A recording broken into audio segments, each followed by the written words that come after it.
ആരുടെയും ഭീഷണിപ്രകാരമൊന്നുമല്ല ഞാൻ അങ്ങനെ ഒരു വീഡിയോ റിലീസ് ചെയ്തത്. നമസ്കാരം.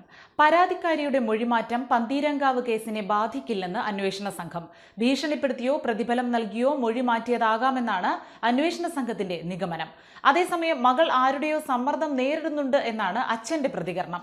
യുവതിയെ കാണാനില്ല എന്ന പരാതിയിൽ വടക്കേക്കര പോലീസ് അന്വേഷണം തുടങ്ങി. വിവാദമായ പന്തീരങ്കാവ് പീഡനക്കേസിൽ മർദ്ദനമേറ്റ യുവതിയും കുടുംബവും രണ്ട് തട്ടിലാണ്. പരാതിയുമായി ബന്ധപ്പെട്ടുയർന്ന സ്ത്രീധന പീഡനമടക്കം തള്ളിയ യുവതി രാഹുൽ മർദ്ദിച്ചതുമായി ബന്ധപ്പെട്ട തർക്കം താനും മറ്റൊരാളുമായുള്ള സന്ദേശമാണെന്ന് വെളിപ്പെടുത്തിയിരുന്നു. പിന്നാലെ യുവതിയെ കാണാനില്ലെന്ന് അച്ഛൻ പോലീസിൽ നൽകിയ പരാതിയിൽ അന്വേഷണം തുടങ്ങിയെങ്കിലും താൻ സുരക്ഷിതയാണെന്ന് വെളിപ്പെടുത്തി യുവതി വീണ്ടും തന്റെ യൂട്യൂബ് ചാനൽ വഴി വീഡിയോ സന്ദേശം പുറത്തുവിട്ടു. ആരുടെയും നിർബന്ധപ്രകാരമല്ല വീഡിയോ വഴി രാഹുലിനെ ന്യായീകരിച്ചതെന്ന് യുവതി പറയുന്നു. വീട്ടിൽ നിന്ന് വീഡിയോ റിലീസ് ചെയ്യാനാകില്ലെന്നും തനിക്കെതിരെ വീട്ടുകാരുടെ വധഭീഷണി ഉണ്ടായെന്നും പറഞ്ഞ യുവതി സ്വന്തം വീട്ടിൽ താൻ സുരക്ഷിതയല്ലെന്നും പറഞ്ഞു. രഹസ്യമൊഴി നൽകുന്ന സമയത്ത് സത്യം പറയുമെന്ന് വീട്ടുകാരെ അറിയിച്ചിരുന്നെങ്കിലും അച്ഛൻ ആത്മഹത്യാ ഭീഷണി മുഴക്കി. അന്വേഷണ ഉദ്യോഗസ്ഥനായ ACPയോട് കാര്യങ്ങൾ പറഞ്ഞിരുന്നുവെന്നും എന്നാൽ പോലീസ് ഉദ്യോഗസ്ഥർക്ക് സസ്പെൻഷൻ കിട്ടിയ കേസായതിനാൽ വിട്ടുവീഴ്ച ചെയ്യാനാവില്ലെന്ന് ACP പറഞ്ഞതായും യുവതി പുതിയ വീഡിയോയിൽ പറഞ്ഞു. അച്ഛൻ ആത്മഹത്യാ ശ്രമത്തിൽ ഒരുങ്ങുന്നത് നേരിട്ട് കണ്ടു.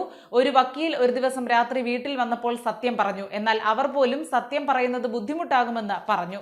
മജിസ്ട്രേറ്റിന് മുൻപിലും സത്യം പറയാൻ പറ്റാതെ പോയതും ഇതുമൂലമാണെന്ന് യുവതി പറയുന്നു. താൻ ബന്ധുക്കളോട് പോലും സത്യം പറയണമെന്ന് പറഞ്ഞു. എന്നാൽ ആരും തന്റെ കൂടെ നിന്നില്ല. താൻ കഴിഞ്ഞ ആഴ്ച ACPയെ വിളിച്ച് സത്യം പറയണമെന്ന് പറഞ്ഞു. എന്നാൽ 2 പോലീസുകാർക്ക് സസ്പെൻഷൻ കിട്ടിയത് ചൂണ്ടിക്കാട്ടി അദ്ദേഹം സഹായിച്ചില്ല.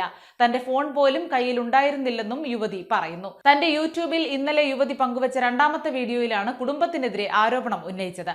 ആദ്യത്തെ വീഡിയോ 18 മിനിറ്റോളവും രണ്ടാമത്തെ വീഡിയോ 3.5 മിനിറ്റിലേറെയുമാണ് ദൈർഘ്യമുള്ളത്. പരാതി വ്യാജമാണെന്നും തന്നെ ആരും തല്ലിയിട്ടില്ലെന്നും ആരോപണങ്ങളിൽ കുറ്റബോധമുണ്ടെന്നുമായിരുന്നു യുവതിയുടെ ആദ്യ വെളിപ്പെടുത്തൽ. പരാതിക്കാരി രാഹുലിനെതിരെ ഉന്നയിച്ച ആരോപണങ്ങളിൽ ക്ഷമാപണവും നടത്തിയിരുന്നു. നീമ ഹരിദാസ് എന്ന യൂട്യൂബ് പ്രൊഫൈൽ വഴി പങ്കുവച്ച വീഡിയോയിലൂടെയാണ് യുവതി മൊഴി മാറ്റിയത്. കേസിലെ പ്രതിയും യുവതിയുടെ ഭർത്താവുമായ രാഹുലിനെ ഇതുവരെ പിടികൂടാനായിട്ടില്ല. ഇയാൾ ഇന്ത്യ വിട്ടിരുന്നു. പോലീസിന് മുൻപിലും മാധ്യമങ്ങളോടും തനിക്ക് നുണ പറയേണ്ടി വന്നു. തന്നെ അത്രയേറെ സ്നേഹിച്ച രാഹുലേട്ടനെ കുറിച്ച് മോശമായി പറഞ്ഞത് ചെയ്യാൻ പാടില്ലാത്ത തെറ്റായിരുന്നു. കുടുംബത്തോട് ഇതിനൊന്നും താല്പര്യമില്ലെന്ന് പറഞ്ഞിരുന്നു. എന്നാൽ അവരുടെ ഭാഗത്തു നിന്ന് പിന്തുണ കിട്ടിയില്ല. അതുകൊണ്ട് തെറ്റായ ആരോപണങ്ങൾ രാഹുലേട്ടന്റെ തലയിൽ വെച്ചുകൊടുത്തു. സ്ത്രീധനത്തിന്റെ പേരിലാണ് മർദ്ദിച്ചതെന്നും ബെൽറ്റ് കൊണ്ടടക്കം മർദ്ദിച്ചുവെന്നും ചാർജർ കേബിൾ വെച്ച് കഴുത്തു മുറുക്കിയെന്ന് പറഞ്ഞതുമെല്ലാം തെറ്റായ ആരോപണങ്ങളാണ്. അന്ന് ആരും തന്നെ സപ്പോർട്ട് ചെയ്തില്ല. ആരുടെ കൂടെ നിൽക്കണം, എന്തു പറയണം എന്നൊന്നും തനിക്ക് മനസ്സിലായില്ലെന്നും യുവതി വീഡിയോയിൽ പറഞ്ഞിരുന്നു. അന്ന് തന്നെ കുടുംബം ഒരുപാട് ബ്രെയിൻ വാഷ് ചെയ്തു. വീട്ടുകാർ ആത്മഹത്യാ ഭീഷണി മുഴക്കിയപ്പോഴാണ് മാധ്യമങ്ങൾക്ക് മുന്നിൽ വന്ന് ആവശ്യമില്ലാത്ത നുണകൾ പറഞ്ഞത്. താൻ ഇന്ന് രാഹുലേട്ടനെ മിസ് ചെയ്യുന്നുണ്ട്. കല്യാണത്തിന് മുൻപ് തന്നെ നേരത്തെ രജിസ്റ്റർ വിവാഹം ചെയ്ത കാര്യം രാഹുലേട്ടൻ പറഞ്ഞിരുന്നു.